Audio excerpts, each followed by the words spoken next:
Weight loss challenge start பண்ணலான்னு சொன்னீங்களே, எப்போதான் start பண்ண போறீங்க அப்படின்னு சொல்லி கேட்டிருந்தீங்க. டிலே பண்ணுறதுக்கு ஃபர்ஸ்ட் நான் சாரி சொல்லிக்கிறேன். இந்த ஃபோட்டோவில் இருக்கிறது நானும் டேனியும் தான். 2021 எனக்கும் டேனிக்கும் என்கேஜ்மெண்ட் ஆன டைமில் எடுத்த ஃபோட்டோ இது. இதே மாதிரி ஆகணும் அப்படின்னு எங்கள் 2 பேருக்குமே இப்போ ஆசையாக இருக்குது. ஆனால் இதே மாதிரி திரும்பவும் ஆயிடுவோன்னு ஒரு நம்பிக்கை இருக்குது.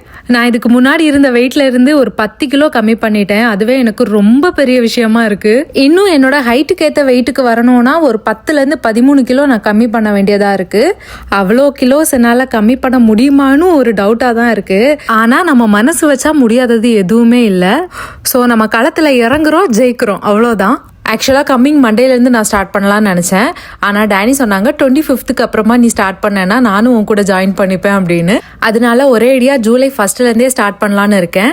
ஏன்னா டேனியும் என் கூட ஜாயின் பண்ணாங்கன்னா எனக்கு இன்னும் கொஞ்சம் மோட்டிவேஷனாக இருக்கும். அதுக்கு முன்னாடி இந்த 10 kgs கம்மி பண்ணுறதுக்கு நான் என்னென்ன செஞ்சேன் அப்படின்னு சொல்லி ஒரு லாங் வீடியோ இந்த வீக் நான் போஸ்ட் பண்ணுறேன். இனி எனக்கு வெயிட் லாஸ் பண்ணணும் அப்படிங்கிறத விட கொஞ்சம் லைஃப் ஸ்டைலை கொஞ்சம் சேஞ்ச் பண்ணணும் அப்படின்னு தான் ரொம்பவே தோணிட்டு இருக்கு. அப்போ இன்னொரு வீடியோவில் பார்க்கலாம். டாடா.